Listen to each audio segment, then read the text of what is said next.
अनाद्यानन्तरूपां त्वां जननीं सर्वदेहिनां श्रीविष्णुरूपिणीं वन्दे महालक्ष्मीं परेश्वरीं। नामजात्यादिरूपेण स्थितां त्वां परमेश्वरीं श्रीविष्णुरूपिणीं वन्दे महालक्ष्मीं परेश्वरीं। व्यक्ताव्यक्तस्वरूपेण कृत्स्नं व्याव्यन्यवस्थितं श्रीविष्णुरूपिणीं वन्दे महालक्ष्मीं परेश्वरीं। भक्तानन्दप्रदां पूर्णां पूर्णकामकरीं परां श्रीविष्णुरूपिणीं वन्दे महालक्ष्मीं परेश्वरीं। अन्तर्याम्यात्मना विश्वमापूर्वहृदि संस्थितां श्रीविष्णुरूपिणीं वन्दे महालक्ष्मीं परेश्वरीं। सर्पदैत्यविनाशार्थं लक्ष्मीरूपां व्यवस्थितां श्रीविष्णुरूपिणीं वन्दे महालक्ष्मीं परेश्वरीं। भुक्तिं मुक्तिं च दातुं वै संस्थितां करवीरके श्रीविष्णुरूपिणीं वन्दे महालक्ष्मीं परेश्वरीं। सर्वाभयप्रदां देवीं सर्वसंशयनाशिनीं श्रीविष्णुरूपिणीं वन्दे महालक्ष्मीं परेश्वरीं। महालक्ष्मीं परेश्वरीं।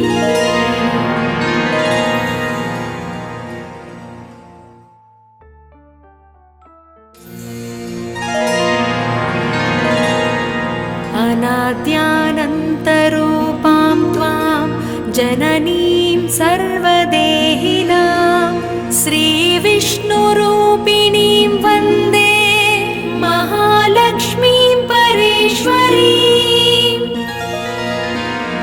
नामजात्यादिरूपेण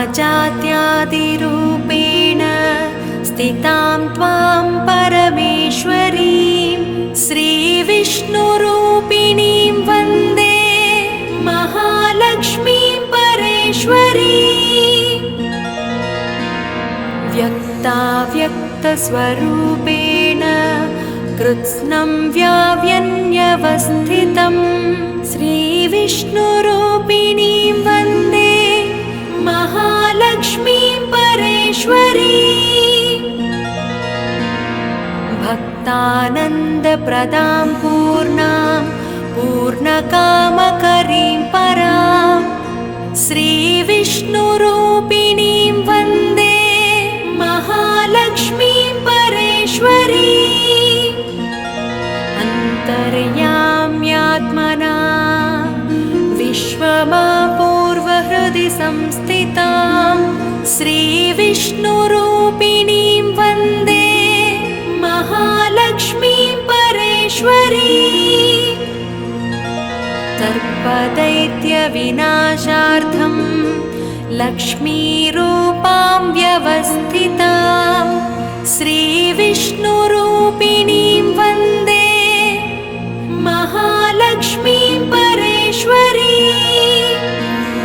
भुक्तिं मुक्तिं च दातुं वै संस्थितां करवीरके श्रीविष्णुरूपिणीं वन्दे महालक्ष्मीं परेश्वरीं। सर्वाभयप्रदां देवीं सर्वसंशयनाशिनीं श्रीविष्णुरूपिणीं वन्दे महालक्ष्मीं परेश्वरीं। महालक्ष्मीं परेश्वरीं।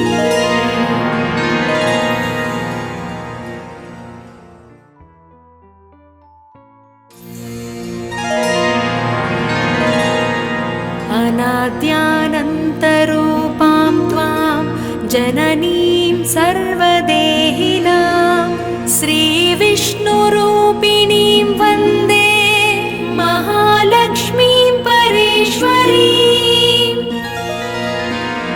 नामजात्यादिरूपेण स्थितां त्वां परमेश्वरीं श्रीविष्णुरूपिणीं वन्दे महालक्ष्मीं परेश्वरीम्। व्यक्ताव्यक्तस्वरूपेण कृत्स्नं व्याव्यन्यवस्थितं श्रीविष्णुरूपिणीं वन्दे महालक्ष्मीं परेश्वरीम्। भक्तानन्दप्रदां पूर्णां पूर्णकामकरीं परां श्रीविष्णुरूपिणीं वन्दे महालक्ष्मीं परेश्वरीम्। अन्तर्याम्यात्मना विश्वमापूर्वहृदि संस्थितां श्रीविष्णुरूपिणीं वन्दे महालक्ष्मीं परेश्वरीम्।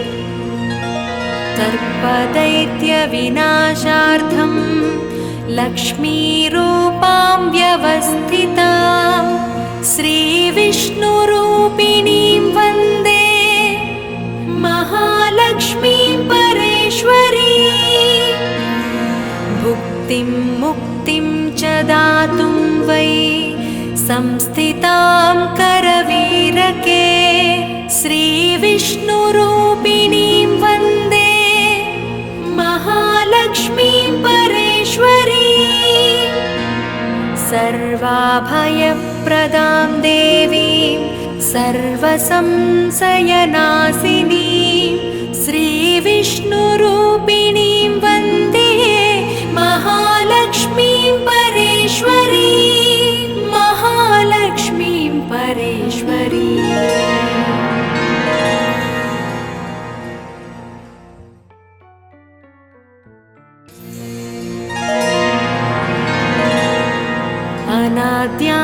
अनाद्यानन्तरूपां त्वां जननीं सर्वदेहिनां श्रीविष्णुरूपिणीं वन्दे महालक्ष्मीं परेश्वरीम्। नामजात्यादिरूपेण स्थितां त्वां परमेश्वरीं श्रीविष्णुरूपिणीं वन्दे महालक्ष्मीं परेश्वरीम्। व्यक्ताव्यक्तस्वरूपेण कृत्स्नं व्याव्यन्यवस्थितं श्रीविष्णुरूपिणीं वन्दे महालक्ष्मीं परेश्वरीम्। भक्तानन्दप्रदां पूर्णां पूर्णकामकरीं परां श्रीविष्णुरूपिणीं वन्दे महालक्ष्मीं परेश्वरीम्। अन्तर्याम्यात्मना विश्वमापूर्वहृदि संस्थितां श्रीविष्णुरूपिणीं वन्दे महालक्ष्मीं परेश्वरीम्। सर्पदैत्यविनाशार्थं लक्ष्मीरूपां व्यवस्थितां श्रीविष्णुरूपिणीं वन्दे महालक्ष्मीं परेश्वरीम्। भुक्तिं मुक्तिं च दातुं वै संस्थितां करवीरके श्रीविष्णुरूपिणीं वन्दे महालक्ष्मीं परेश्वरीम्। सर्वाभयप्रदां देवीं सर्वसंशयनाशिनीं श्रीविष्णुरूपिणीं वन्दे महालक्ष्मीं परेश्वरीम्। महालक्ष्मीं परेश्वरीम्।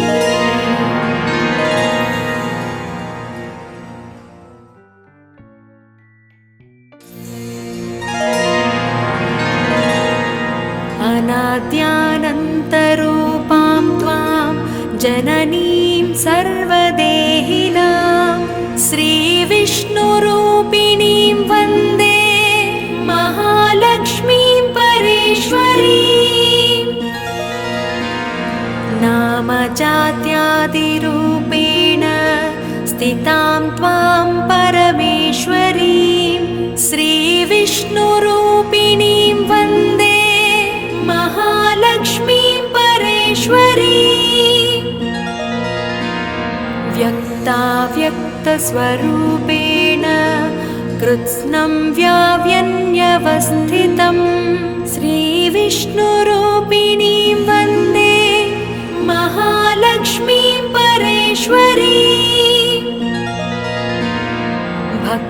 भक्तानन्दप्रदां पूर्णां पूर्णकामकरीं परां श्रीविष्णुरूपिणीं वन्दे महालक्ष्मीं परेश्वरीं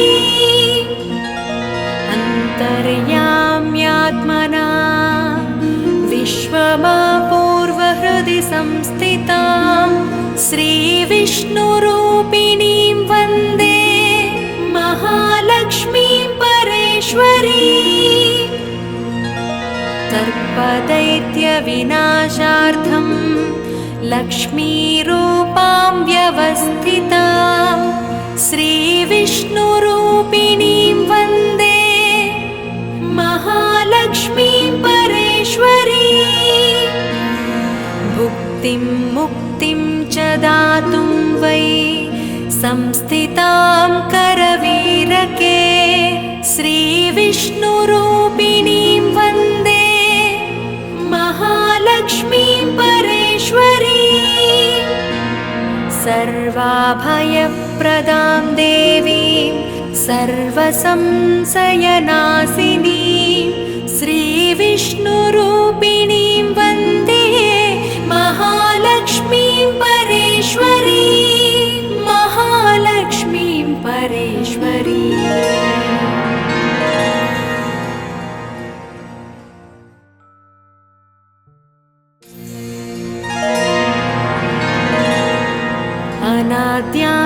अनाद्यानन्तरूपां त्वां जननीं सर्वदेहिनां श्रीविष्णुरूपिणीं वन्दे महालक्ष्मीं परेश्वरीं नामजात्यादिरूपेण स्थितां त्वां परमेश्वरीं श्रीविष्णुरूपिणीं वन्दे महालक्ष्मीं परेश्वरीं व्यक्ताव्यक्तस्वरूपेण कृत्स्नं व्याव्यन्यवस्थितं श्रीविष्णुरूपिणीं वन्दे महालक्ष्मीं परेश्वरीं भक्तानन्दप्रदां पूर्णां पूर्णकामकरीं परां श्रीविष्णुरूपिणीं वन्दे महालक्ष्मीं परेश्वरीं अन्तर्याम्यात्मना विश्वमापूर्वहृदि संस्थितां श्रीविष्णुरूपिणीं वन्दे महालक्ष्मीं परेश्वरीं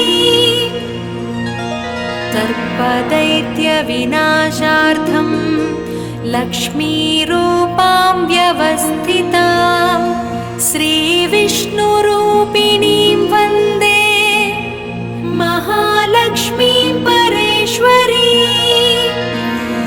भुक्तिं मुक्तिं च दातुं वै संस्थितां करवीरके श्रीविष्णुरूपिणीं वन्दे महालक्ष्मीं परेश्वरीं सर्वाभयप्रदां देवीं सर्वसंशयनाशिनीं श्रीविष्णुरूपिणीं वन्दे महालक्ष्मीं परेश्वरीं महालक्ष्मीं परेश्वरीं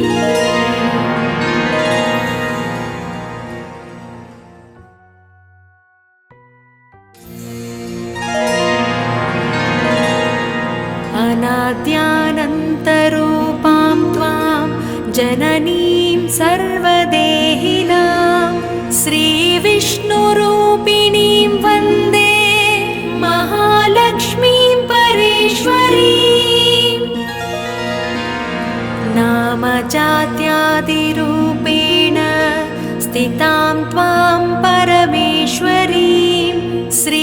श्रीविष्णुरूपिणीं वन्दे महालक्ष्मीं परेश्वरीं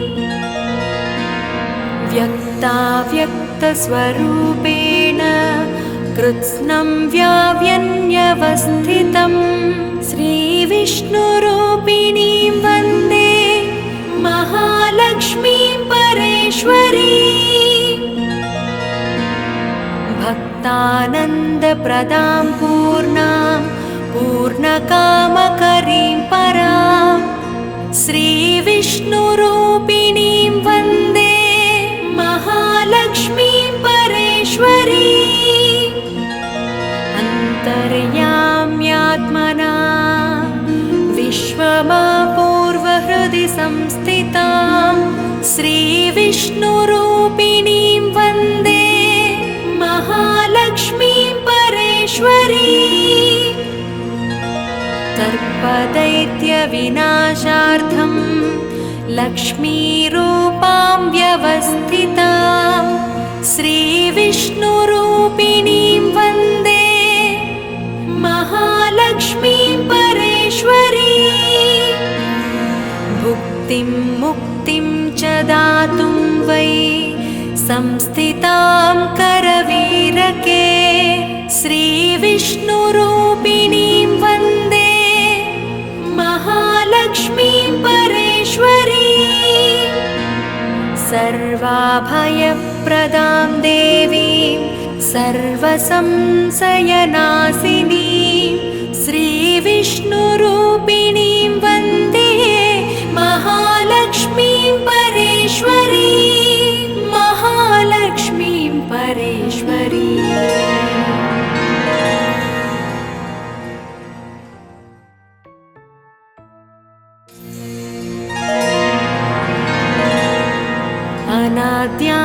अनाद्यानन्तरूपां त्वां जननीं सर्वदेहिनां श्रीविष्णुरूपिणीं वन्दे महालक्ष्मीं परेश्वरीं नामजात्यादिरूपेण स्थितां त्वां परमेश्वरीं श्रीविष्णुरूपिणीं वन्दे महालक्ष्मीं परेश्वरीं व्यक्ताव्यक्तस्वरूपेण कृत्स्नं व्याव्यन्यवस्थितं श्रीविष्णुरूपिणीं वन्दे महालक्ष्मीं परेश्वरीं भक्तानन्दप्रदां पूर्णां पूर्णकामकरीं परां श्रीविष्णुरूपिणीं वन्दे महालक्ष्मीं परेश्वरीं अन्तर्याम्यात्मना विश्वमापूर्वहृदि संस्थितां श्रीविष्णुरूपिणीं वन्दे महालक्ष्मीं परेश्वरीं सर्पदैत्यविनाशार्थं लक्ष्मीरूपां व्यवस्थितां श्रीविष्णुरूपिणीं वन्दे महालक्ष्मीं परेश्वरीं भुक्तिं मुक्तिं च दातुं वै संस्थितां करवीरके श्रीविष्णुरूपिणीं वन्दे महालक्ष्मीं परेश्वरीं सर्वाभयप्रदां देवीं सर्वसंशयनाशिनीं श्रीविष्णुरूपिणीं वन्दे महालक्ष्मीं परेश्वरीं महालक्ष्मीं परेश्वरीं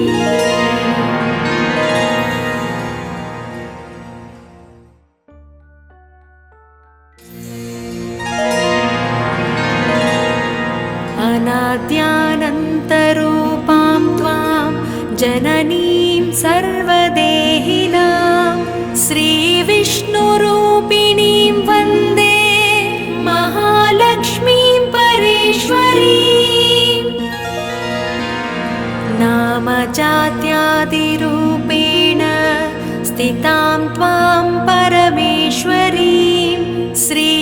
श्रीविष्णुरूपिणीं वन्दे महालक्ष्मीं परेश्वरीम् व्यक्ताव्यक्तस्वरूपेण कृत्स्नं व्याव्यन्यवस्थितं श्रीविष्णुरूपिणीं वन्दे महालक्ष्मीं परेश्वरीम् भक्तानन्दप्रदां पूर्णां पूर्णकामकरीं परां श्रीविष्णुरूपिणीं वन्दे महालक्ष्मीं परेश्वरीम् अन्तर्याम्यात्मना विश्वमापूर्वहृदि संस्थितां श्रीविष्णुरूपिणीं वन्दे महालक्ष्मीं परेश्वरीम् सर्पदैत्यविनाशार्थं लक्ष्मीरूपां व्यवस्थितां श्रीविष्णुरूपिणीं वन्दे महालक्ष्मीं परेश्वरीम् भुक्तिं मुक्तिं च दातुं वै संस्थितां करवीरके श्रीविष्णुरूपिणीं वन्दे महालक्ष्मीं परेश्वरीम् सर्वाभयप्रदां देवीं सर्वसंशयनाशिनीं श्रीविष्णुरूपिणीं वन्दे महालक्ष्मीं परेश्वरीम् महालक्ष्मीं परेश्वरीम्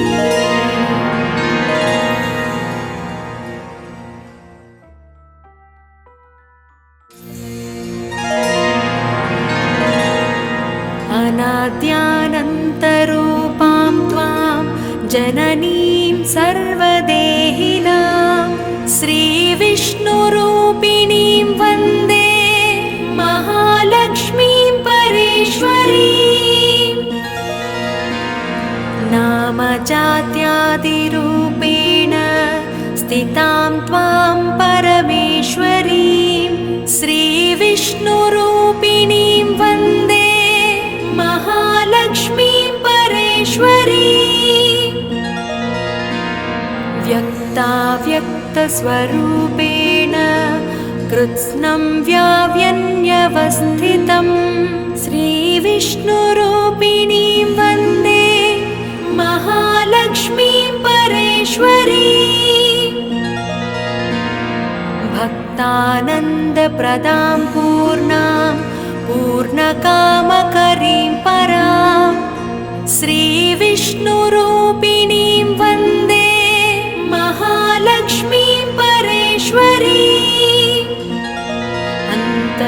अन्तर्याम्यात्मना विश्वमापूर्वहृदि संस्थितां श्रीविष्णुरूपिणीं वन्दे महालक्ष्मीं परेश्वरीम्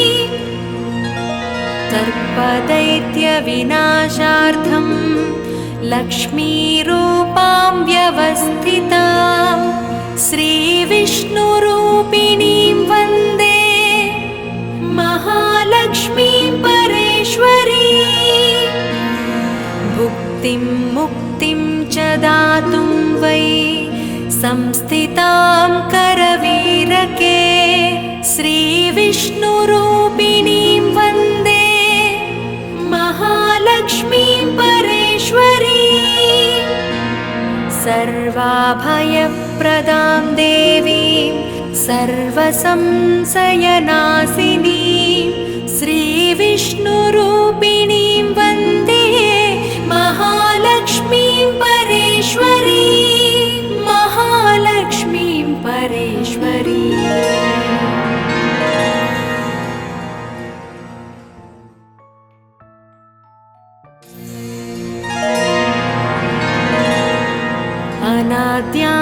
अनाद्यानन्तरूपां त्वां जननीं सर्वदेहिनां श्रीविष्णुरूपिणीं वन्दे महालक्ष्मीं परेश्वरीम्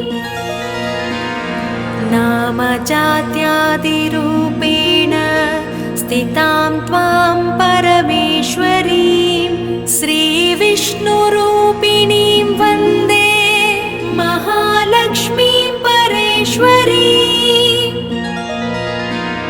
व्यक्ताव्यक्तस्वरूपेण कृत्स्नं व्याव्यन्यवस्थितं श्रीविष्णुरूपिणीं वन्दे महालक्ष्मीं परेश्वरी भक्तानन्दप्रदां पूर्णां पूर्णकामकरीं परां श्रीविष्णुरूपिणीं वन्दे महालक्ष्मीं परेश्वरी अन्तर्याम्यात्मना विश्वमापूर्वहृदि